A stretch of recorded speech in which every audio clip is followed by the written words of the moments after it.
decade companies that they splurge in the first 5 years, and then the last 5 years they go downhill, and then right at that decade they go out of business. You're not taking a shot at WeWork, are you?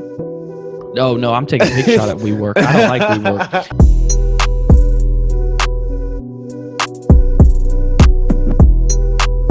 Job growth.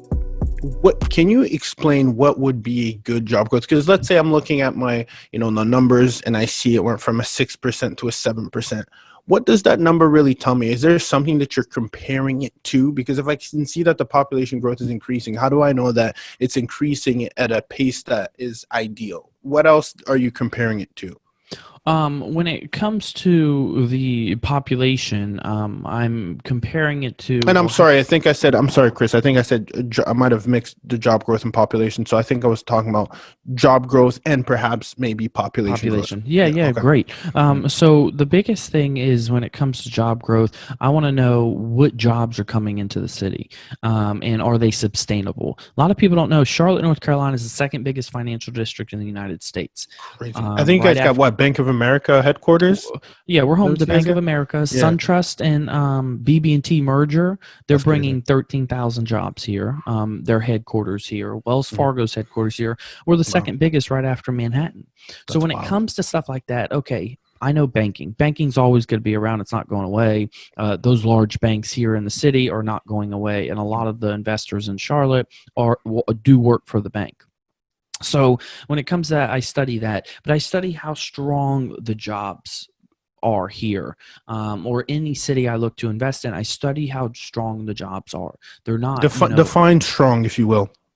They're established Fortune 500 companies. Okay. 1,000 companies, they're in those rankings. They've been around for quite a while. They are a necessity.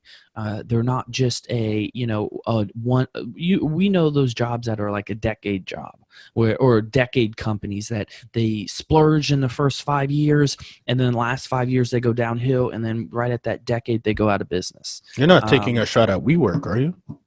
No, I'm taking a big shot at WeWork. I don't like WeWork. And the reason why I don't like WeWork also is how the CEO left with a nice payday and didn't pay their investors and even their employees. So that's a whole other podcast. Yeah, we won't get into that yet. Yeah. So things like that, for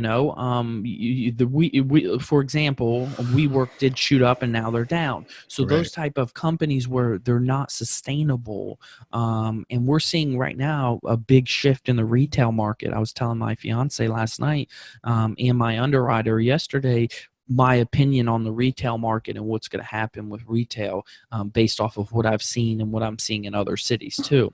So it's when you're looking at job growth, you want to make sure it's sustainable. We're home to U.S. Airways. Yes, everyone's going to fly. They need to fly. So I know that that's a sustainable job compared to a startup that comes up, hits a huge evaluation, then drops.